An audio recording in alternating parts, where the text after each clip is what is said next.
Every iPhone you've ever owned, every sneaker, every flat-screen TV, almost every manufactured product you've bought in the last 20 years entered the United States through the same narrow stretch of California coastline. Two ports, one in Los Angeles, one in Long Beach, sitting side by side in a single bay. Together, they handle roughly 1 out of every 3 shipping containers that enters this country. They're the primary reason American store shelves stay full. They're the reason your Amazon package arrives in 2 days instead of 2 months. And when they slow down, even briefly, the entire US economy feels it within weeks. How did 2 ports in Southern California become the loading dock of the most powerful economy on Earth? It's not because of policy or business decisions, and it's not something you can easily change. It's the result of a system that locks into place. And once you see it, you realize it was almost inevitable. What makes this system work isn't just one advantage, it's 3, all stacking on top of each other in the same place. First, the shortest shipping route from Asia doesn't land on the East Coast, it curves across the Pacific and hits California. Second, the ships that dominate global trade today are so large they can't pass through the Panama Canal, which means they have to dock on the West Coast. And third, the fastest freight rail network in the United States begins right here, connecting those ports directly to the rest of the country. Each of these on its own would matter, but together they create something much more powerful.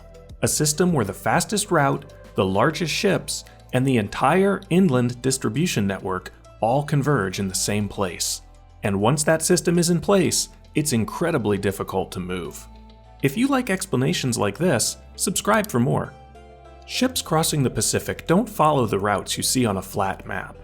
The shortest path between Asia and the United States curves north across the ocean, and then drops back down into the California coast. That puts Los Angeles almost directly in line with the manufacturing centers of East Asia, and that distance matters more than it seems. Routing cargo to the East Coast means longer voyages, higher fuel costs, and more time with capital tied up at sea.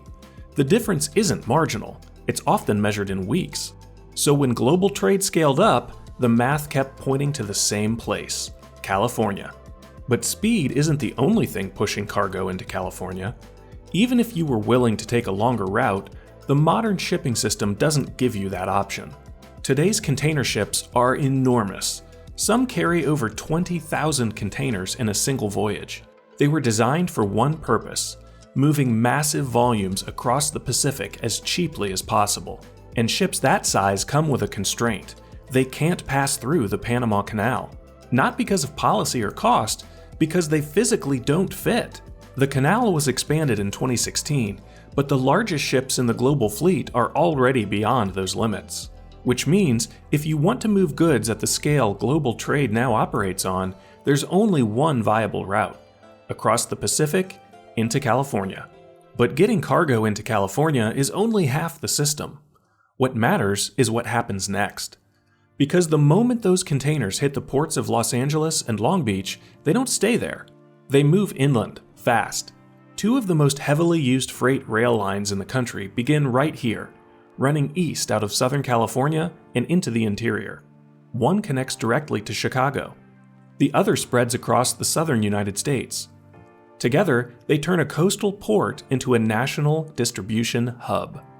A container can arrive in California and be in Chicago within days. Shortly after, it can reach the East Coast, which means the fastest route from Asia doesn't just end in California, it flows through it. The ports and the rail lines aren't separate systems. They operate as one continuous machine. And once that machine is in place, everything downstream begins to depend on it. In 2021, this system was pushed to its limit, and then it broke. A surge in demand overwhelmed the ports. Dozens of ships began stacking up off the California coast, each one loaded with cargo that couldn't be unloaded. At one point, more than 70 ships were waiting offshore, hundreds of thousands of containers, sitting just miles away from land, with nowhere to go. Demand had surged during the pandemic as Americans shifted spending from services to physical goods, flooding the system with more cargo than it was built to handle. And the problem wasn't the ships, it was everything that came after. The terminals filled up, trucks couldn't move cargo out fast enough, warehouses ran out of space, And once that system stalled, the effects spread outward. A car factory in Kentucky shut down because it couldn't get a single component. Retailers across the country ran out of inventory. Hospitals delayed repairs because critical parts were stuck offshore. The goods existed, the demand existed, but the system that connected them had stopped working. And because so much of the country depends on that one entry point, the disruption didn't stay in California. It spread everywhere. The federal government stepped in, pushing the ports to operate around the clock. Not because of a war, not because of a financial crisis, but because of a bottleneck at 2 ports in a single bay. And this is why that breakdown mattered. Those 2 ports don't just handle a large share of US imports, they handle an enormous one. On their own, Los Angeles and Long Beach account for more than 1/3 of all containerized goods entering the country. For comparison, the Port of New York and New Jersey, the largest on the East Coast, handles only about half as much. And it's not just a California system, it reaches across the entire country. Millions of jobs across the United States depend on the flow of goods moving through that corridor, from warehouse workers in the Midwest to retailers on the East Coast. Every year, hundreds of billions of dollars worth of goods pass through this single entry point in California, and there's no equivalent backup. Which means when this system slows down, it's not a regional problem, it's a national one. It's tempting to think this is a problem that can be solved. Build more ports on the Gulf Coast, expand capacity on the East Coast, spread the risk. But the constraints that created this system haven't changed. You can't shorten the distance across the Pacific. You can't make the Panama Canal wide enough for the largest ships in the global fleet. And you can't rebuild somewhere else a logistics network that has spent decades organizing itself around this one entry point. The system persists because the underlying geography persists.